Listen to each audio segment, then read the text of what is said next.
Good morning and welcome to this Monday, January 23rd, 2023 edition of Trading Places Live at earningsbeats.com. I'm Tom Bowley, Chief Market Strategist here at Earnings Beats, and I'll be your host for the next 30 minutes, featuring everything you need to know as you prepare for the trading day ahead. Well, currently, to start off the week, we got futures up slightly. Dow futures currently up 76. S&P 500 futures up about a handful, maybe 5 points. NASDAQ futures up about 15. Crude oil up another 68 cents a barrel to a little bit more than $82 a barrel. And the U.S. 10-year Treasury yield, 3.53%. That is up 5 basis points from Friday. So we are seeing the yield tick back up again the last couple of days. We'll look at that in just a couple of minutes. I do want to make a couple of quick announcements before we get into the action and what we can expect maybe from today. Later today, we've got our Q4 earnings event. Starts at 4:30. It is a members-only event. I can tell you when we did this last quarter for quarter 3, I had provided, I think, 125 companies, 68 on the positive side. In other words, I thought they were going to come out with good results.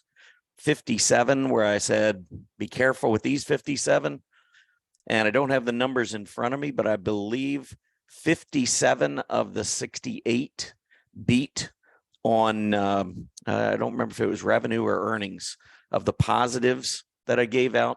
I think it was 57 out of 68 beat on revenues, and it might have been like 54 out of 68 beat on earnings per share. And when you moved over to the negative group, the 57 that I had given that I didn't like, only half beat on the earnings side.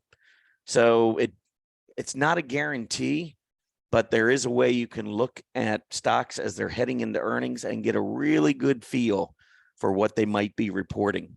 And I think that gives you a leg up on other traders. Anyhow, we're going to talk about that later today at 4:30 in our Q4 earnings event. If you would like to be a part of it and you're not already a paid member at Earnings Beats, we have a 30-day no trial. Or no cost trial, you get the trial, but it's a no cost trial. So it's 30 days. You have to give your credit card, but there is no charge and you can cancel at any time during your 30 days. And before we charge your card, we'll reach out to you. I promise you, we will reach out to you and let you know that your trial period is expiring. We honestly don't want you to pay for a service that you're not using, or if you don't feel it's a fit. It's not a fit for everyone. But I think for most of you, it would be something to help in your trading. Anyhow, make sure you sign up using your no-cost trial and join us at 4:30 later today for that earnings event. I'm going to give you some of my top stocks. I can tell you that going into earnings last week, I was very bullish on Netflix, the way it was trading. And even though I think they missed on their earnings, they beat on their revenues, and they beat the heck out of their subscriber numbers that were expected. I think they were expecting 4 or 4.5 million, and they were well over 7 million in subscribers. And the stock ended up, I think, up $26 on Friday after that Thursday evening report. So it does matter to get this information and to be able to look at the stocks before their earnings and get a sense of what they might report. So anyhow, we'll be I'll be going through and giving you my picks over the next few weeks, some of the best looking charts, stocks that I think are going to have really strong earnings coming out. And I'll also give you the ones that I would avoid. So if that interests you, make sure you get signed up for the 30-day trial. Also later this week, and this is for our annual members. So if you start the subscription, you like it, we'll offer you a special. You can sign up for an annual deal if you'd like. It's going to be important for this week because Thursday evening at 7 o'clock, we are going to have a planning session for a live trading session on Friday. So all day Friday, I'm going to be going through and showing you how I approach trading, the candidates, all of the planning that I do ahead of time. That'll be on Thursday. We'll have a pre-market session on Friday. Got a lot of earnings to take a look at. It's going to be a great, great event. If you want to be part of that, this is the first time we've done this, by the way. If you want to be part of that you do need to be an annual member of Earnings Beats, and we'll make sure we get everything sent out to you, all the instructions for the room and everything prior to the Thursday planning session. Anyhow, just wanted to get that out of the way. Want to make sure everyone is aware that we do have those two big events coming up. All right. To get things started, if you are new to Earnings Beats, I really would recommend that you take out our Earnings Beats Digest newsletter. It'll really give you a sense of how we look at the market. It's a 3 times a week newsletter, Monday, Wednesday, Friday. Only takes name and email address. Hit that subscribe button. When we have free events, we reach out to everyone on our Earnings Beats Digest newsletter to come in for free events. So there's a lot of benefits to being a EB Digest subscriber. So I hope you take the time to sign up if you're not already a subscriber there. So what happened on Friday? Well, I think it was a very, very bullish day, and I'll explain a little bit about that as we go throughout today's show. But the Dow Jones Industrial Average, just on the surface, obviously, up 1%, 330 points. The S&P 500 up 74 points. That was 1.9%. And the NASDAQ up 288 points, up 2.66%.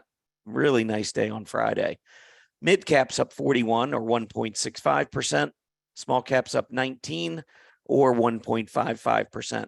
All of the major indices outside of the Dow closed back above the 20-day moving average. So we still got a little bit of work to do on the Dow. I honestly think this rotation is very bullish away from the Dow. Remember, the Dow was leading back in September. Well, actually, probably the end of September into the early part of October and then November. Really strong push higher in the Dow, leaving the S&P and especially the NASDAQ in the dust. NASDAQ in November was back down near the low. You can see that never happened on the Dow. Well, now we're starting to get a really nice push to the upside in the NASDAQ to start January. January, by the way, the best calendar month of the year for NASDAQ stocks, which we passed along to our members back at the beginning of January with our monthly seasonality report. But if you look at the Dow, it's been a little bit more flat in January. So NASDAQ making up a lot of ground here as we start 2023. I find that to be bullish. But outside the Dow, you can see all the other major indices back above the 20-day and the 50-day moving average. And I'll show you in a little bit why I think that's important. AD lines remain very strong across the board on our major indices, turning back up again on Friday. That was good news. Looking at the sectors, all 11 sectors were up on Friday. Communication services, the best of the best, up more than 3%. There's technology up 2.7%, discretionary up 2.4%. I can tell you on the down moves last week, especially I think it was on Thursday, none of these 3 aggressive groups were anywhere to be found in terms of the losers. So they were outperforming. They were down last week, I think on Thursday, maybe Wednesday as well. But they were outperformers. They actually outperformed most of the other sectors on a down day. That was a little unusual and something we didn't see much of in 2022. Hey, Tom. Yes. They can't see your screen right now. Oh, all right. My bad. Thank you. I'm blaming it on the weekend. All right. Thanks, Tyler. All right. So anyway, you didn't miss a whole lot. Basically, I was just pointing out the Dow unable to get back up above its 20-day, but you can see all the other major indices above the 20. Then you can see the AD line strengthening again at the end of the week. And then I was just talking about the sectors here. So didn't miss a whole lot, but I do apologize. Just again, haven't done this for about 4 days. Just, I guess, forgot to share. Anyway, communication services leading, you can see breaking out to a multi-month high. This is pretty big because communication services was one of the it was the worst sector in 2022. Never got going. Started printing these positive divergences. See the PPO rising, prices kept going lower. That has turned the table here. And now we've got communication services. So many of those internet names, think Netflix from last week, Google, Meta. I mean, these are the companies that are starting to get going a little bit here. And that's good news for the overall market because they're very heavily weighted Remember, these indices, the S&P 500, it's a market cap weighted index. The bigger companies, the ones that carry the most weight, are going to have the most influence. The S&P is not equal weighted. It is cap weighted, market cap weighted. So you get companies like Netflix or like Tesla or like Meta and Google and all of the, Apple and Microsoft. When they start moving, the S&P 500 almost has to go with it because they carry so much weight. And what I was saying at the end of 2022, when the S&P 500 was going up in the fourth quarter, it was doing so without those leaders. And I said, there's only so far you're going to go when you got the behemoths that are, holding everything back. It's a tough drag to the upside when your highest market cap companies are struggling. And that's what was going on in the fourth quarter. It really masked how strong the stock market was. You could see the Dow, which is not not weighted down by nearly as much by those large tech names. The Dow took off to the upside. We were seeing a lot of strength in the market, but the S&P and especially the NASDAQ, it was being masked because these larger growth names were not performing well. Well, that's been changing. That's a really bullish development. You can see communication services breaking out to a 4-month high. Technology back above both moving averages. Still has some work to do to get past the December high. Semiconductors, by the way, didn't have a bad fourth quarter. They've actually been strengthening. That helped technology. But look at discretionary. Discretionary set a new low in December.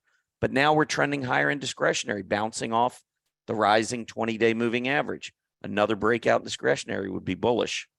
Materials, strong day on Friday, up more than 2%.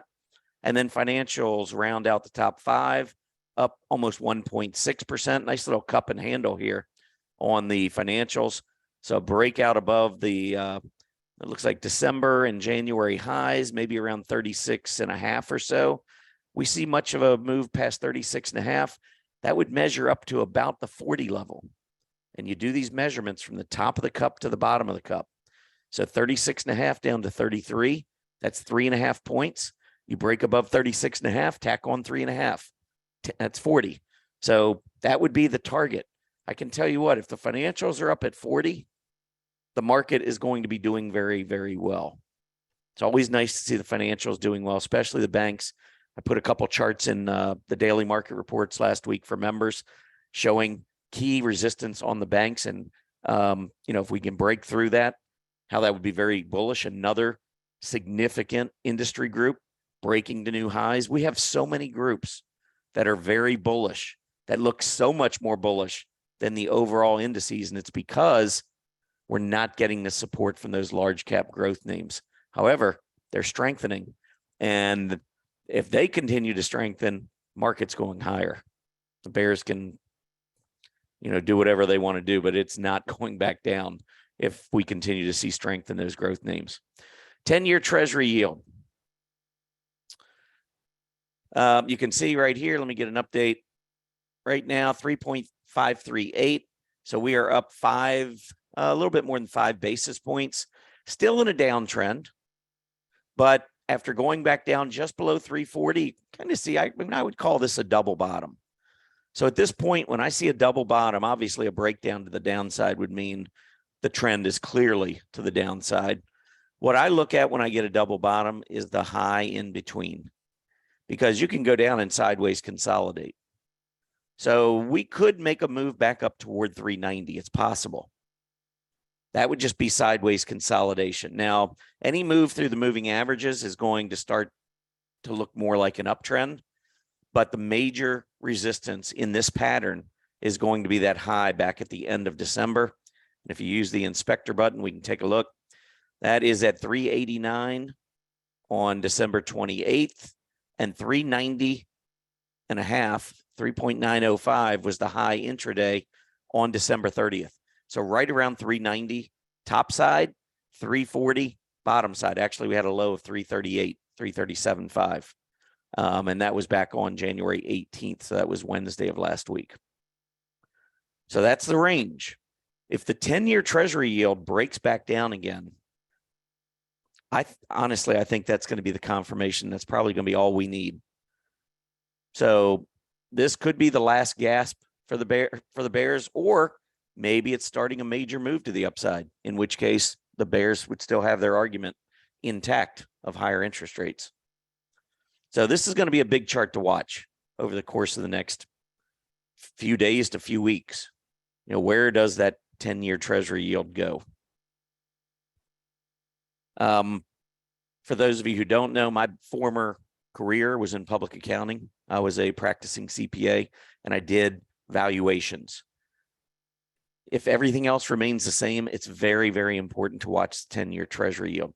Higher interest rates, again, just by themselves, higher interest rates will send valuations lower on all stocks, but especially growth stocks. Now, the way you make up for that, if interest rates are going up, sometimes the market goes up when interest rates are going up. And then you might say, well, that doesn't make any sense. You just said valuations go down when rates go up. Well, again, if rates are the only thing we're looking at, everything else stayed the same, then yes, higher rates should send valuations down. But what if growth forecasts are being raised? What if all of a sudden companies like Apple, when they report, say, well, we're going to struggle here over the next couple of quarters, but we see the end of the year being very strong or strengthening, and we see rates coming back down, or whatever they say. But if the market starts to believe that growth is returning, interest rates are still at a ridiculously low level historically. 3.5% on the 10-year treasury yield, still very, very low based on history. This normally, rates around this level are generally very, very good for the stock market. 1960s, we had rates going up, but they started from very low levels, kind of like we're doing now. And the 1960s remained very strong. We had a couple cyclical bear markets, just like the one we just had in 2022, when rates go up a little bit or go through a period of increasing. Generally, you're going to have some issues with the stock market. And that's what we saw in 2022. But don't get it in your head that if rates go up, that the stock market has to go down. Let me tell you one other thing. This is pretty interesting. Most folks that, especially the bears, that keep arguing, well, you can't go up when the Fed is hawkish. Do you know that on the S&P 500, this is where we are right now. Back at the low, right here in May, we were at 3,900. You know what the Fed funds rate was back on May 20th? It was 1%. We had not seen any of those 75 basis point hikes yet. That was back in May. Now look where we are. Wait a minute, we're at 39.72. Not only has the Fed been hawkish, but it has been going up 75 basis points, 4 meetings in a row, and then another 50 basis points at the last meeting. That's 350 basis points that the Fed has tacked on since May 20th. And wait a minute, stocks are up 2% since then. That's what the bears don't get. Market prices it in. We were talking about a top back at the beginning of 2022. That's when Wall Street was repositioning into defensive areas for all the bad news we're seeing now. Have you not heard me and many others talk about how the stock market prices in what's going to happen 6 to 9 months down the road? All of these moves to the downside were pricing in all of the Fed's moves. Now we're getting the news and everybody's so bearish, they think the market's got to go down. We're going to crash. Well, I guess we're going to find out. I think we bottomed. I think we continue to trend higher. And I'm telling you what, 4,000 is right about on the trend line right now if you connect the highs. And the recent price highs up around 4,100, and this one was 4,110. If we take those levels out, the downtrend is over. So keep those numbers in mind.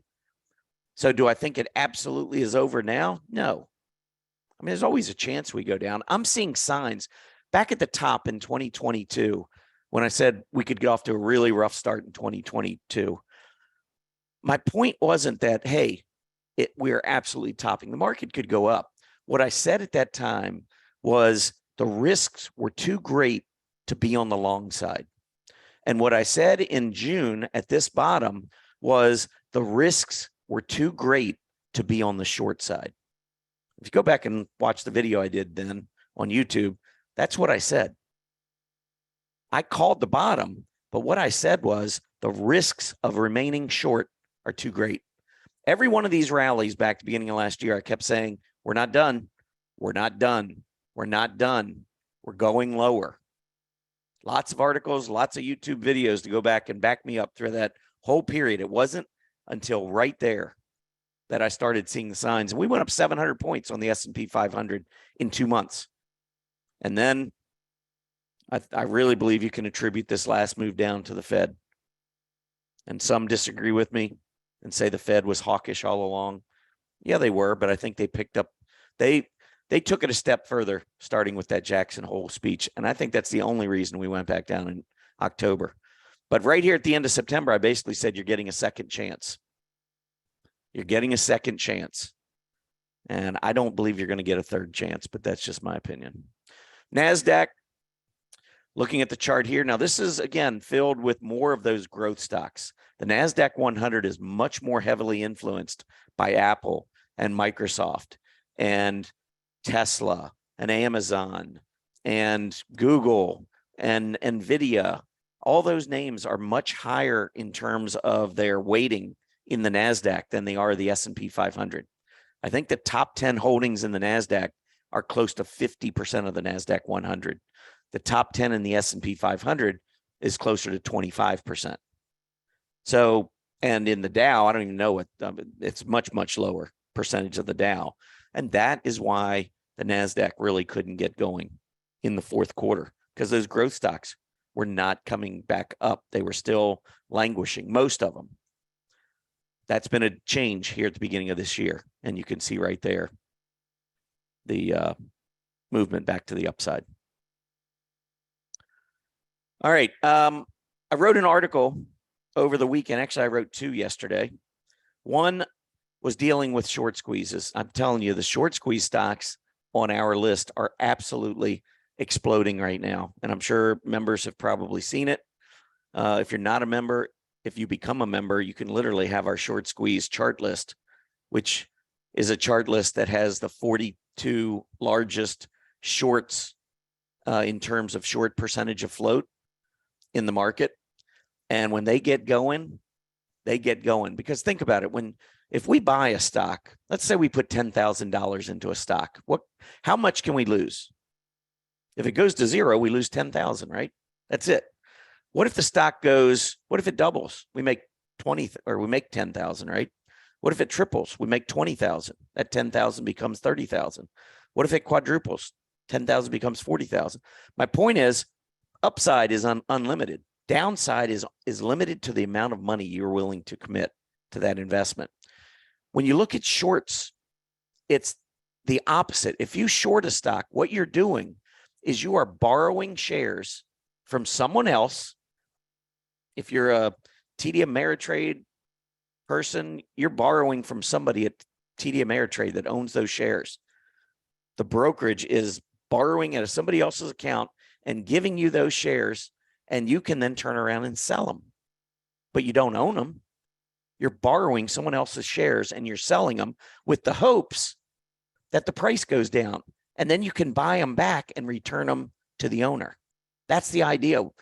But think about this. So let's say you put 10,000 into a stock on the short side. How much can you make? If the stock goes to zero, you have to pay out zero to return the shares. And you already collected the $10,000. So the most you can make is $10,000. What can you lose? Well, if you're betting against a stock and it doubles, you have to buy those shares back now for $20,000. If it triples, you have to buy those shares back for $30,000. Quadruples, $40,000. Now your risk is unlimited and your return is fixed. So when these short squeeze stocks start moving higher, what do you think shorts do? Those who have borrowed and have sold those shares, they start to panic. And the thing is, when a stock is heavily shorted and everybody wants to go long at the same time because of panic, what happens? You get this blow off move to the upside. Think GameStop. That was in January of 2020, I believe, when GameStop went from 7 to 500. It had at one point 140% of its float was short. I wrote about it in the EB Digest in September, 4 months before it took off. And I said, this could be the mother of all shorts. So anyway, I wrote yesterday an article about Wayfair, because Wayfair has about 35% of its float short right now. And you can see it had price support down here around 43, 44. And we went down, we came back up right to that level, couldn't get through, back down, back up, right to that level, multiple times trying to get through, couldn't get through. Guess what happened on Friday? We got through. Look at the volume. And this is what you want to see for a squeeze. This kind of move to the upside. The market is going to open in 4 minutes, but I'm going to give you, let's take a look and see what is Wayfair doing this morning. Up another 12%, 52. What do you think the shorts are thinking right now? I've talked about this one with our members, and I've said if we broke above that 42.5 to 44 area, that overhead resistance, I thought this was a stock that could quickly go back up to 70. We broke out on Friday. We're up another 12% today. This is where irrational market behavior takes place. This is why you have to have knowledge. This is just one piece of that knowledge. The markets are not always efficient, and they can become very inefficient when these short squeeze stocks start taking off.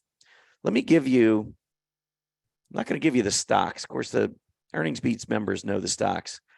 I'm going to give you the percentage change on our top short squeeze stocks since the beginning of this year. So we're talking about in the last 3 weeks. This is how the 42 stocks on our short squeeze chart list have performed. The number one stock is up 185% in 3 weeks. The next stock, 111%. Then we've got 70%, 68%, 49%, 43%, and Wayfair is 7th on our list at 42%. So right now, if you look at Wayfair, this move right here from what, $33 to $46, that's 7th on our list of 42. There's 6 stocks that have done better than that in terms of percentage change. Workhorse is one that's number 8. This is and many of these stocks are small stocks because they've been shorted down to almost nothing. Look at this stock. Look at the move that it's made. So all of a sudden, you're getting a lot of the shorts that are now looking at the possibility of unlimited risk. They were really bold and very confident when those stocks were going down. But when they start breaking out, it's irrational behavior that starts to take over because it's simple to supply and demand. Anybody who sees these short squeezes are buying. The people who own or who have borrowed the shares and are short have to start covering or risk losing a lot of money as this stock keeps going up or as any of these stocks go up. So just be aware of these short squeeze stocks. This is something we follow every month. Don't usually focus too much on it because many of these stocks are being shorted for good reason. You have to wait until the squeeze begins. It creates a lot of risk. I mean, you look at a stock like this, recently it was down $1.40, and now, a stock like this you're buying. This one, the volume, I'm not sure that we're getting the necessary volume just yet. I think a move through 2.25 might start to, freak some of the shorts out. Because what you have to be thinking is anyone who's shorted, if it gets through 225, anybody that's shorted in the last 45 days is underwater. Now, with a stock like Wayfair, anyone who shorted this stock since mid-September is now losing money. Anyone who shorted in the last 4 months is now losing money. Think about that. And big day on massive volume on Friday. Huge move today to the upside. Another big gap up. What's going to happen tomorrow? What if it finishes at 60, 65 today? Maybe we open at 85 tomorrow. I don't know what's going to happen. All I know is that it's going to be like a crowded theater and someone yelling fire. Everybody's going to try and squeeze through that emergency exit. So could be pandemonium in some of these short squeeze names. So that's a big takeaway from what we saw last week and what we've seen so far in 2023. A lot of these heavily shorted stocks are starting to move to the upside, and a lot of them tend to go in tandem. So you could probably look at some of these that maybe haven't moved as much. Look for a breakout. Look for that volume to pick up. You could see a number of big short squeeze moves here this week. All right. One thing I wanted to focus on before we end this thing today is I wanted to look at the IWF-IWD. This is large cap growth versus large cap value. And I'm going to maybe put this on a line chart. Don't really need the volume, certainly don't need the AD, but what we will do is let's put up the price. QQQ versus the spider. All right. So here's some of the character change that's taking place. Now it's very short-lived so far, but one of the things that was holding back the S&P 500 was the fact that growth stocks, I mentioned this, in the fourth quarter really struggled. Look at the IWF-IWD. This is the iShares Russell 1000 Growth ETF divided by the iShares Russell 1000 Value ETF. So it's just a very quick look at what area is leading the market. Is it growth or is it value? Back in the summer when I said, hey, the market was bottoming in June, remember the S&P went to a new low? Look at what was happening. Money started rotating back to growth, even though we were seeing new lows. This was one of the reasons why I called a bottom back in June. There were a number of reasons, but this was one. And sure enough, we kept going higher. And then, thank you, Mr. Fed, toward the end of August, when the Fed started getting even more hawkish, the 10-year Treasury yield broke a downtrend, went back up, and as rates started going up again, we started seeing a big decline in growth stocks. Now we've got the Fed talking about slowing their rate hikes. We got, I'm telling you, the pricing in the bond market, they're pricing in a rate cut by the end of the year. And I think we're going to have a rate cut by the end of the year. The Fed keeps saying no. We'll see. I trust the market. I trust what I'm seeing on the charts. But anyway, fourth quarter, see how the growth versus value at the end of December was hitting new lows? That was the only thing really that was holding back the S&P 500 from having an even stronger fourth quarter. S&P had a strong fourth quarter, but it was led by the value components within the group, not the growth. Now, the growth is leading. And if this line and this line, this is QQQ versus the spider, if these two lines keep going up, I think we will see an explosion in the S&P 500 to the upside. I mean, I'm already on record saying 20% this year on the S&P 500. That's what I said at Market Vision 2023. I think the S&P 500 gets back to 4,700 by the end of the year. I think it could be higher, but I went with 4,700. We'll see. Anyway, that is what I had basically for today, but let's see what the market is doing.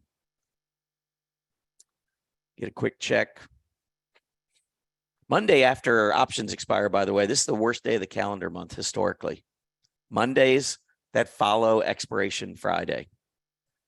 I believe last time I did the study, I think 37% of the Mondays that follow option expiration Friday, 37 of them go higher, 37%. So 63% of them go lower. So it's not a slam dunk, but it's almost 2 to 1. Got to be careful, especially if the market was going up into option expiration week, and then you start to pull back and because of options expiration at the end of the week. And that usually carries over to Monday. We'll see what happens. I don't have high hopes for today just because it is the Monday after option expiration Friday. But I do think the market is starting to look a lot better.